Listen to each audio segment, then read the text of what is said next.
Voilà, chers amis chrétiens, chrétiennes de la paroisse de Bagneux, eh bien, quel plaisir de nous retrouver, c'est la rentrée. Alors, bien sûr, on reprend nos horaires de messe habituels dans les 4 églises, l'équipe des prêtres est au complet, et c'est un grand plaisir de tous vous retrouver. Alors, bien sûr, nous savons bien, dans cette rentrée, l'épidémie de Covid continue, ça marque les esprits, ce n'est pas facile, mais nous, chrétiens, chrétiennes, nous n'avons pas à nous lamenter avec les pleureuses. Nous avons avec nous Jésus. Il nous donne confiance.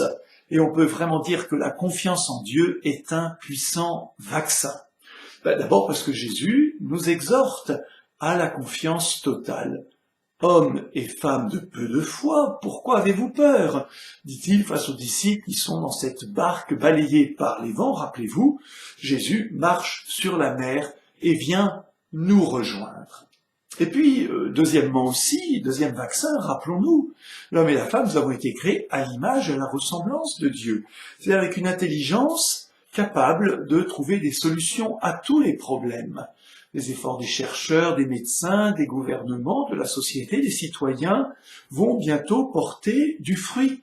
Donc c'est très important qu'on reste dans cette confiance en Dieu et aussi confiance en l'homme. Et puis, Jésus nous invite aussi à l'unité et à la paix. Je vous donne ma paix. Il y a beaucoup de tentations dans notre société de division, de mettre de l'huile sur le feu. Nous, chrétiens, chrétiennes, nous avons la mission d'apaiser. Nous avons la mission de réconcilier. Nous avons la mission aussi, quelles que soient nos idées politiques, philosophiques, et bien de parler, de dialoguer pour apporter un apaisement à notre société. Et puis enfin, comme nous l'entendrons dans l'Évangile ce dimanche, eh bien Jésus nous rappelle sans cesse que toute la loi s'accomplit dans l'amour. L'amour de Dieu, l'amour du prochain. Alors évidemment, pour beaucoup, la pandémie peut vouloir dire moins d'argent, peut-être le chômage, peut-être aussi des jeunes qui ne trouvent pas un travail, peut-être aussi une situation médicale plus compliquée. Alors on est vraiment invité à l'attention, à la solidarité, les uns avec les autres. Mais rappelons-nous, avec Jésus, nous sommes déjà vainqueurs de l'épreuve. Donc avec Jésus, nous choisissons d'espérer, nous choisissons de faire confiance, nous choisissons d'être positifs et d'apporter cela autour de nous. Alors bien sûr, nos activités aussi vont reprendre.